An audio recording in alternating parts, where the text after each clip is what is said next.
Look, son, I made you a new puppet. Oh boy, Nosferatu. All right. New from ISIS, it's Nosferatu. He can hypnotize you. I will do as you command. I will do as you command. He can drink your blood. He can drink other people's blood. It's Nosferatu. Nosferatu. Nosferatu. Nosferatu. Castle and accessories sold separately. By ISIS.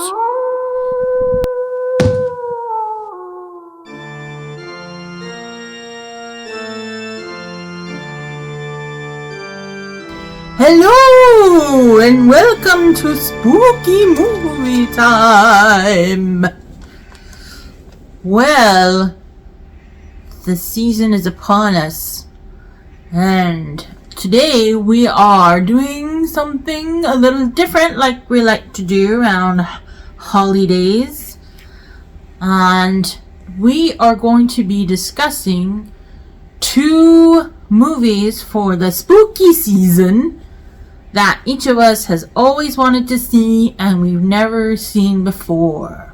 So we're going to start with Tommy's pick. And that is the 1989 version of Puppet Master, directed by David Schmoeller, or Schmoeller, I don't know, starring Paul LaMatte, Jimmy F. Skaggs, Irene Miracle, Robin Freites, and Barbara Crampton. So, for those of you who are not familiar with Puppet Master, the story starts with a bit of a backstory. This German puppet maker has this ability to give puppets life. And so he builds these puppets.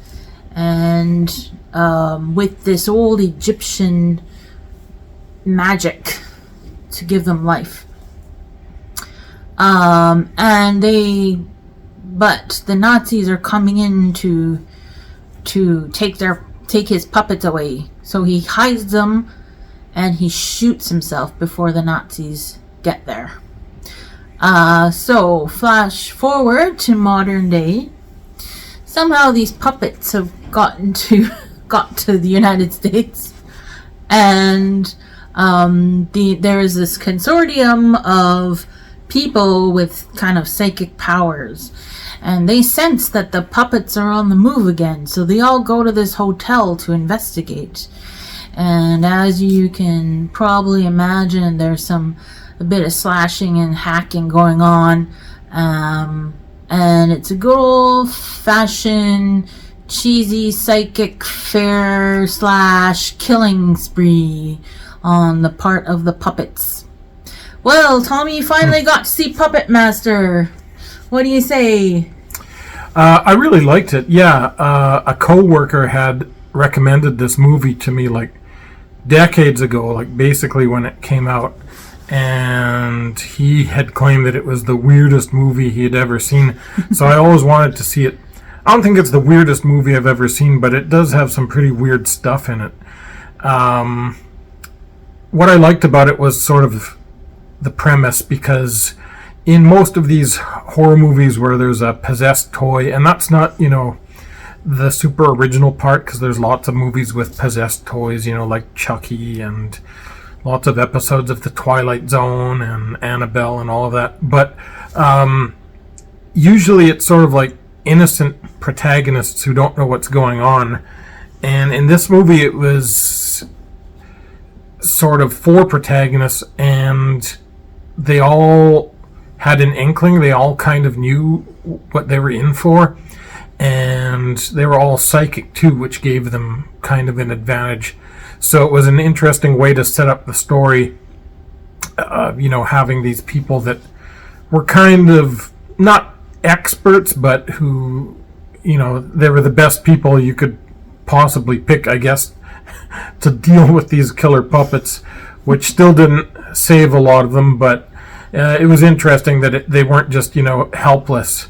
The puppets themselves were very well done. You can tell a lot of love went into this movie. The puppets were kind of like, I don't know, there was something lovable about them. And the puppets themselves, you didn't get the impression, at least in this movie, that the puppets were evil. They were just sort of being controlled by evil people. And there was a point in the movie where the puppets realize sort of what's happening, and they turn against the evil puppet master. So they weren't like inherently evil, possessed by the devil or something. They were just sort of being forced through magic to commit these evil deeds. Yeah, that's true. But they were like, yeah, very, very neat puppet designs.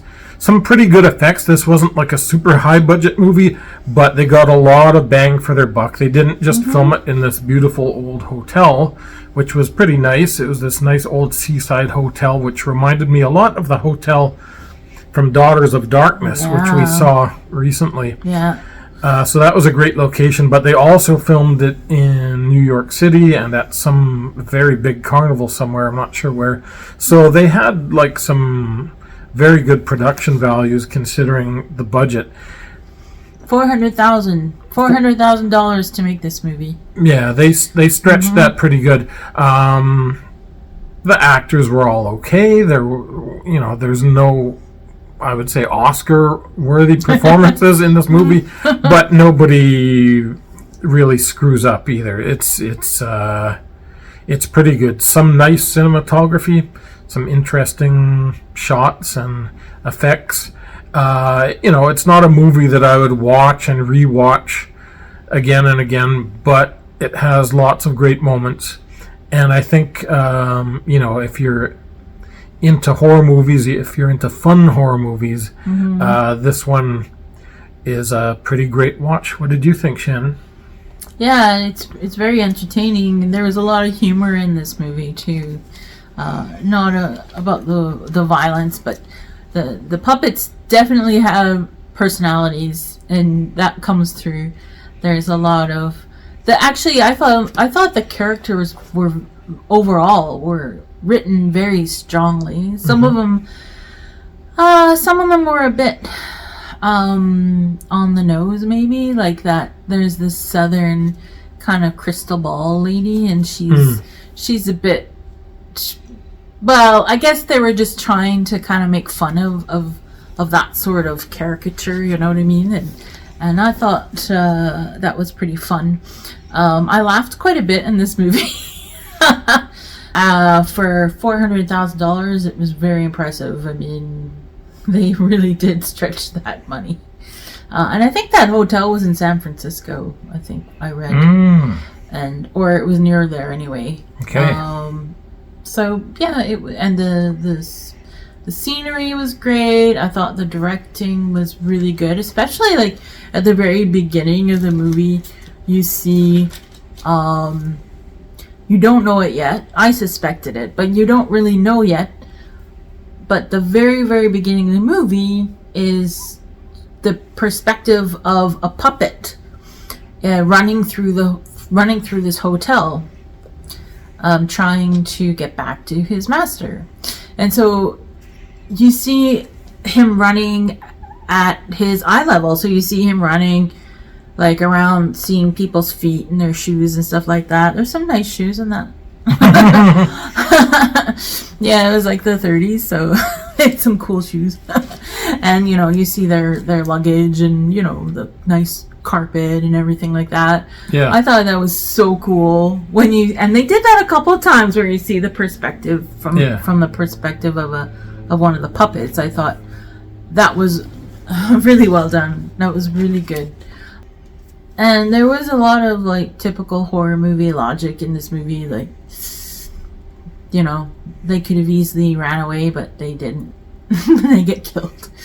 But I mean, I guess that's part of the fun of it, The music was really well done. The music was really fun.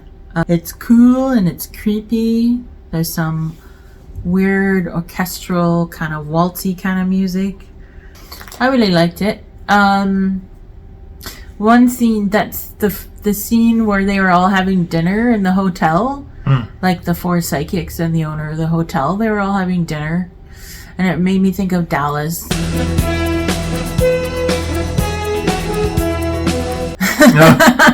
Because they're all like soap opera characters having a soap opera fight at the dinner table, and there's one guy who's just trying to keep peace with everybody, and there's one woman who's just catty and like insulting everyone. I thought that was really funny. But yeah, overall really good movie.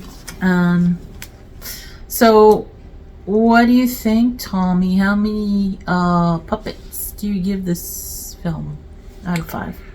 I'll give it 3.5. Right. Yeah, pretty fun movie. It's no classic. It's maybe a classic in that it spawned a lot of sequels, so people remember it fondly. So Oh my god, yeah, there's like Yeah. 15 movies, 15 Puppet Master movies. yeah, so people really got a kick out of this franchise. So it could be a classic in that way, in that it spawned such a big franchise. But I just think as a horror movie, it's fun. It's not a masterpiece, but it's really neat. And yeah, I'll give it 3.5. How about you, Shannon? How many puppets out of 5? Yeah, 3.5 from me too. Yeah, like you say, it's not perfect, but I think it is a cult classic, though. I know I've heard of this movie throughout the years from different people, so I think it's kind of a cult classic, and I think it deserves that status, and especially if you're fond of these cheesy kind of humorous kind of horror movies. So there you go. Well, on to my pick. So I chose the original 1922 Nosferatu because I've always wanted to see it. And this movie was directed by a German guy. This movie was directed by F.W. Murnau, starring Max Schreck. I'm sure most people know that. Max Schreck, Gustav von Wangenheim, and Greta Schroeder. And so this is the first vampire movie ever made. It's a German Expressionism vampire movie loosely based on Dracula. They would have based it on Dracula, but they couldn't get the rights to it. So it's basically about Count Orlok, who lives in this big castle, and he wants to buy a house in this German village. And so this German real estate agent travels to Count Orlok's castle to meet with him and close the deal. And he soon finds out that there's some strange stuff going on. And Count Orlok gets a whiff of the agent's wife, and he sees a picture of her, and he's like, I'm gonna eat that lady. And he hops on a boat in his coffin and he goes to the village and he does some damage. So that's the vampire story. So what do you think of this movie, Tony? I liked it quite a bit. Yeah, I had thought I'd seen it, but seeing it this time, I realized that I had not seen it. So that was interesting.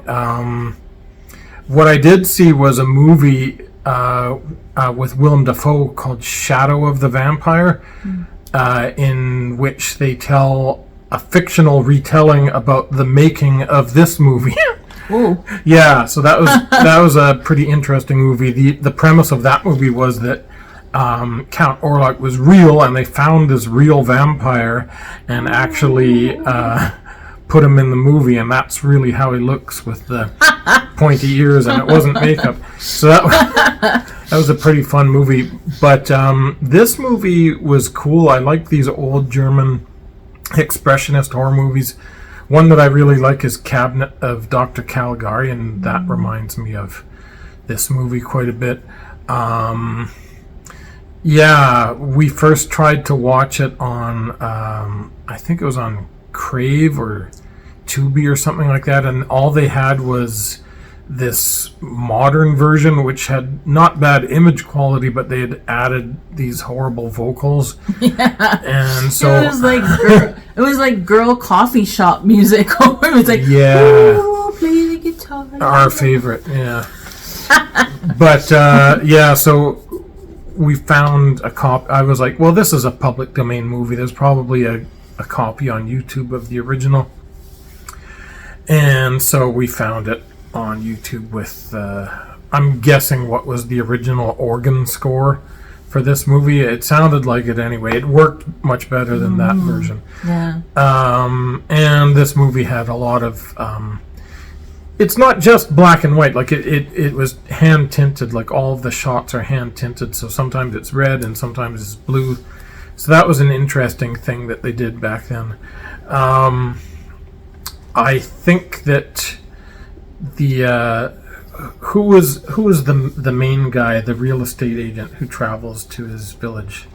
I don't remember his name in the movie, but it was Gustav von Wangenheim who played the actor. Yeah, he was so jovial. He was trying not to let anything get to him. So like he was always laughing. He would see, these superstitious people, I guess, in Transylvania, and they'd be warning him about werewolves and vampires and stuff, and he would just laugh. And it took him a really long time to sort of realize that he was actually in trouble, and that his wife was in trouble, and that his town was in trouble.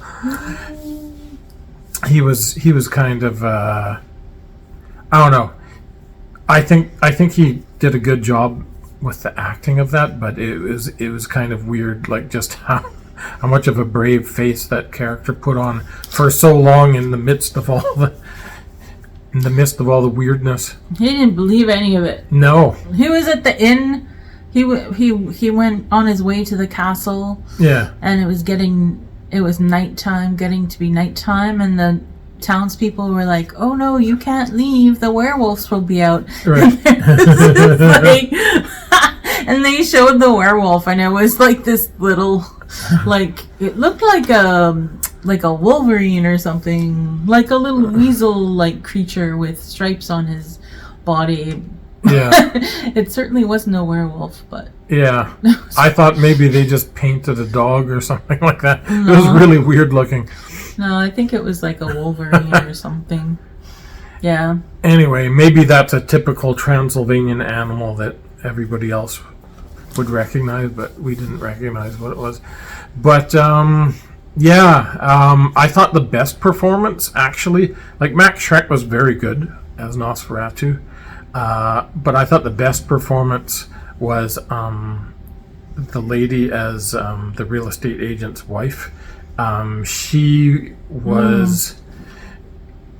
really projected being scared, and it looked like her movements were very dance-like, Mm-hmm. I thought that was great for a silent movie. It really conveyed a lot of emotion.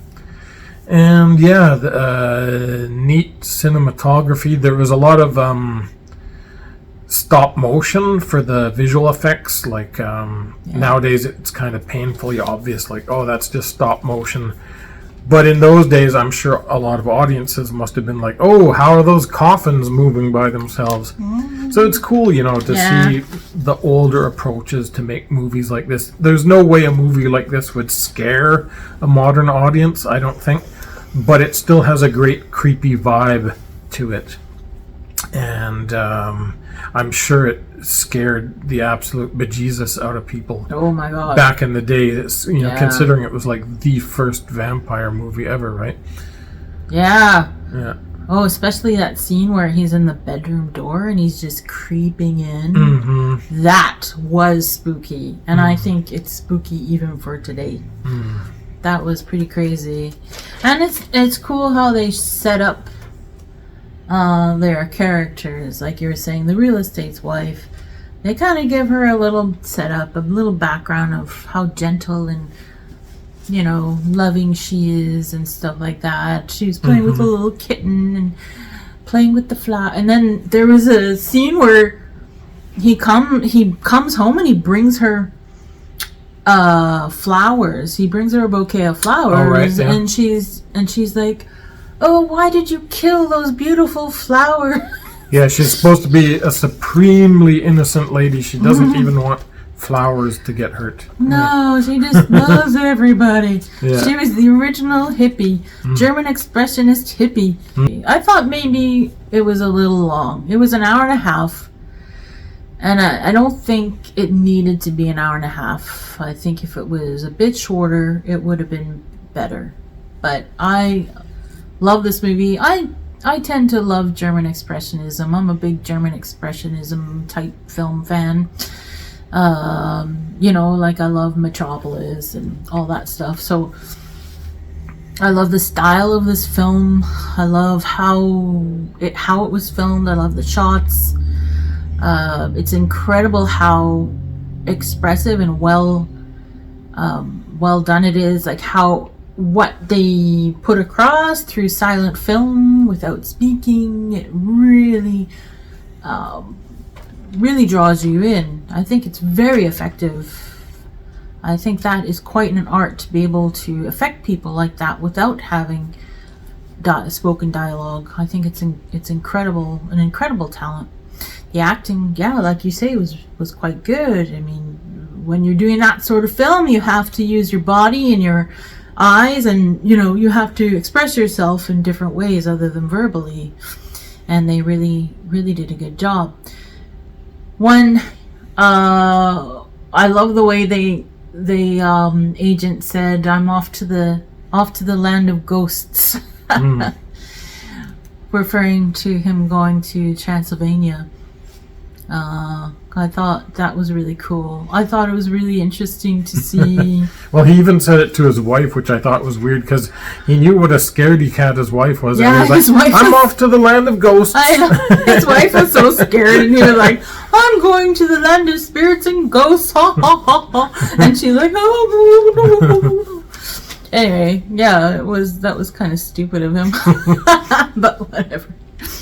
I mean, he did bring her dead flowers, Well, they were still alive, but you know what I mean. Cut. Anyway, and that is an interesting. It's interesting how the whole life and death thing is explored, and the spiritualism. It's interesting. He gets to the inn in Transylvania, and he sees the book. He sees this book of, what was it? The book of folk tales or whatever, about vampires and about werewolves and all that. And he's just laughing and throws it on the floor. Whatever, you stupid peasants. Yeah. Yeah, it was pretty funny. And Max von Schreck, whew, I mean, I'm sure even people who don't know what Nosferatu is, or they recognize that iconic figure. I mean, it's just incredible. Still see it on t-shirts and coffee mugs to this day. Yeah, and this film is like over 100 years old now. Amazing. Really amazing. Really well done. It's interesting how, I mean, now we're so far ahead of them technologically, and yet this film, to me, is a better film than some that would come out today. Oh, for sure. It feels like maybe that's the other technique I was curious about, because they do these fades ins and outs. I thought maybe they just closed the camera cap or something, like, because they come out in circles and then they fade to black in circles, and I don't know how they did that effect. I'm curious to know how they did that. But that brings me to my other point about how nowadays it's really easy to be lazy when it comes to film technique, right? Because you have all these tools at your disposal, and back in the 20s, 30s, not that long ago even, you had to use your noggin to figure out, if you want to convey what you're trying to get across, you have to figure out how you're going to do that. You have to invent things. You have to be creative and innovative, you know what I mean? Nowadays, it just seems like